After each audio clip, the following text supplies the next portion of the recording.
Yang jelas korupsi itu menyengsarakan masyarakat ya, terutama itu orang-orang rakus yang korupsi.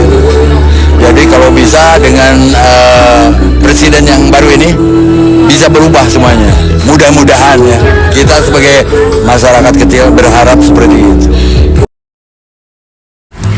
Perketat hukumnya sih, harus dari atas ketat hukumnya, harus tegas gitu ya, semuanya nggak boleh ada korupsi gitu sih. Ya, menurut saya setuju, karena untuk menolak korupsi seperti meningkatkan kesadaran melaporkan tindakan korupsi. Menurut aku ya setuju banget untuk masyarakat menolak tindakan korupsi ya. Kayak misalkan kita menolak suap buat korupsi gitu, terus memilih pemerintahan kayak presiden yang lebih berintegritas gitu. Ya sangat setuju ya, karena kasus korupsi di Indonesia itu sangat banyak dan masih belum ada tindak lanjut yang bisa membuat pelaku itu jerah gitu. Jadi menurut saya sangat setuju gitu ya kalau kita masyarakat juga dilibatkan gitu ya dalam hal ini korupsi gitu, karena itu juga kan untuk rakyat Indonesia juga ya, kepentingan bersama, jadi memang sangat perlu.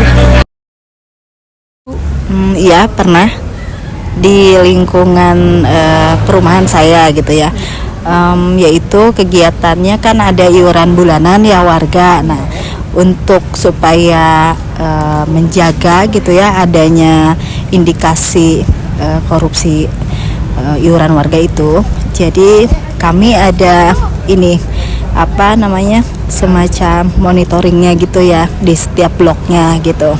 Itu harus melaporkan kan setiap bulannya gitu ya. Kemudian pengeluaran maupun pemasukannya. Jadi dari situ kita akan transparan kan jadinya gitu. Nah, kemudian adanya rutinitas kan untuk pertemuan gitu, untuk membahas, bahkan adanya ini boleh diganti gitu setiap periodenya. Jadi kan supaya tidak terjadi itu korupsi tadi kan di salah satu pihak gitu ya. Jadi uangnya tetap akan tercatat gitu ya, dan transparan gitu, uang iuran warga sih ya. Ya, di sini aku mau nanya, kalau dari ibu-ibu pernah ikut kegiatan anti korupsi atau enggak ya? Ada?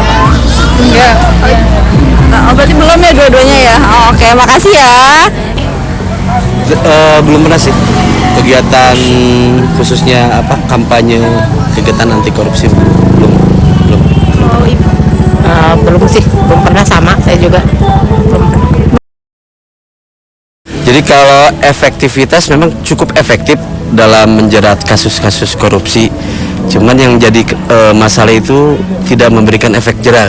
Artinya ketika ada penangkapan misalnya kasus korupsi yang terbaru ya, Harvey Muiz misalnya 126T. Jadi hanya hangat di awal dan pada akhirnya ya harus ada memiskinkan lah, kalau saya memiskinkan para pelaku itu ya. Jadi artinya biar bisa membuat jerah orang lain, karena dengan istilahnya hanya dihukum berapa tahun gitu kan, dengan kejahatan yang diperolehnya itu saya kira kadang tidak membuat efek jerah. Jadi tidak sebanding apa dengan kriminalitas? Iya, tidak sebanding dengan hukuman yang didapat dengan hasil yang mereka curi melalui korupsi. Ya.